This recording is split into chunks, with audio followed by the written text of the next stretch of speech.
हज़रत बिलाल रज़ी अल्लाहु अन्हु का सबसे भावुक और रुला देने वाला वाक़या उनके द्वारा दी गई आखिरी अज़ान का है, जो उन्होंने प्यारे नबी पैगंबर मोहम्मद सल्लल्लाहु अलैहि वसल्लम के पर्दा फरमाने निधन के बाद दी थी। ये वाक़या आज भी हर मुसलमान के दिल को झकझोर देता है और आंखों में आंसू ला देता है। 1. मदीना छोड़ना और अज़ान न दे पाना। नबी करीम सल्लल्लाहु अलैहि वसल्लम के इस दुनिया से तशरीफ़ ले जाने के बाद हज़रत बिलाल गहरे सदमे में डूब गए थे। अज़ान बंद करना। जब भी वो अज़ान देने खड़े होते तो जैसे ही वो अशहदु अन्ना मुहम्मदर रसूलल्लाह पर पहुँचते, नबी सल्लल्लाहु अलैहि वसल्लम की याद में उनका गला रुंध जाता और वो रो पड़ते थे। वो अज़ान पूरी नहीं कर पाते थे। हिजरत करना। मदीना की हर गली और मस्जिद नबवी का हर कोना उन्हें अल्लाह के रसूल सल्लल्लाहु अलैहि वसल्लम की याद दिलाता था। इस तड़प को बर्दाश्त ना कर पाने के कारण उन्होंने पहले खलीफा हज़रत अबू बकर सिद्दीक से इजाज़त ली और मदीना छोड़कर सीरिया शाम चले गए। 2. ख्वाब में नबी सल्लल्लाहु अलैहि वसल्लम का आना। कई महीने सीरिया में गुजारने के बाद एक रात हज़रत बिलाल को ख्वाब सपने में प्यारे नबी सल्लल्लाहु अलैहि वसल्लम का दीदार हुआ।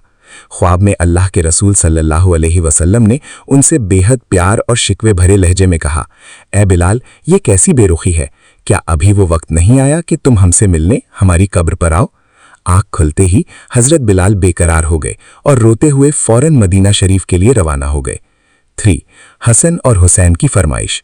जब हज़रत बिलाल मदीना पहुंचे तो नबी सल्लल्लाहु अलैहि वसल्लम के प्यारे नवासे हज़रत हसन और हज़रत हुसैन रज़ी अल्लाहु अन्हुमा उनसे लिपट गए। बच्चों की जिद। दोनों नवासों ने रोते हुए कहा, ए बिलाल, हमें अपने नाना के ज़माने की वो अज़ान सुना दो जिसे सुनकर हमारे नाना मस्जिद तशरीफ़ लाते थे। इनकार ना कर पाना। हज़रत बिलाल ने रोते हुए कहा, अल्लाह की कसम, जिस ख्वाहिश को तुम्हारे नाना ने कभी नहीं टाला उसे मैं कैसे टाल सकता हूँ। वो अज़ान देने के लिए राज़ी हो गए। 4. मदीना में क़यामत का मंजर। आखिरी अज़ान। हज़रत बिलाल उसी ऊंचे मुकाम मीनारे पर खड़े हुए जहां वो नबी सल्लल्लाहु अलैहि वसल्लम के ज़माने में खड़े होते थे। जैसे ही उन्होंने अज़ान शुरू की, पूरे मदीना का माहौल बदल गया। अल्लाहु अकबर की गूंज। जैसे ही बिलाल की रूहानी आवाज़ में अल्लाहु अकबर गूंजा, मदीना के लोगों के दिलों की धड़कनें तेज़ हो गईं।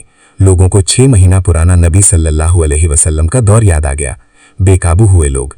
जब उन्होंने अशहदु अल्ला इलाहा इल्लल्लाह कहा तो लोग अपने घरों, दुकानों और बाजारों को छोड़कर मस्जिद नबवी की तरफ, दीवानों की तरफ दौड़ पड़े। यहाँ तक कि पर्दे में बैठी औरतें भी घरों की छतों पर आ गईं। सबको लगा कि शायद अल्लाह के रसूल सल्लल्लाहु अलैहि वसल्लम वापस आ गए हैं। बेहोश होना। जब हज़रत बिलाल अज़ान के उस हिस्से पर पहुंचे जहां नबी का नाम आता है, अशहदु अन्ना मुहम्मदर रसूलल्लाह, तो वो हुजूर सल्लल्लाहु अलैहि वसल्लम के मज़ार शरीफ की तरफ देखकर खुद को संभाल नहीं पाए। उनकी चीख निकल गई और वो वहीं गश खाकर बेहोश होकर गिर पड़े। मदीना के इतिहास में ये सबसे गमगीन दिन था जब हज़रत बिलाल के इश्क और तड़प ने पूरे शहर को रुला दिया था।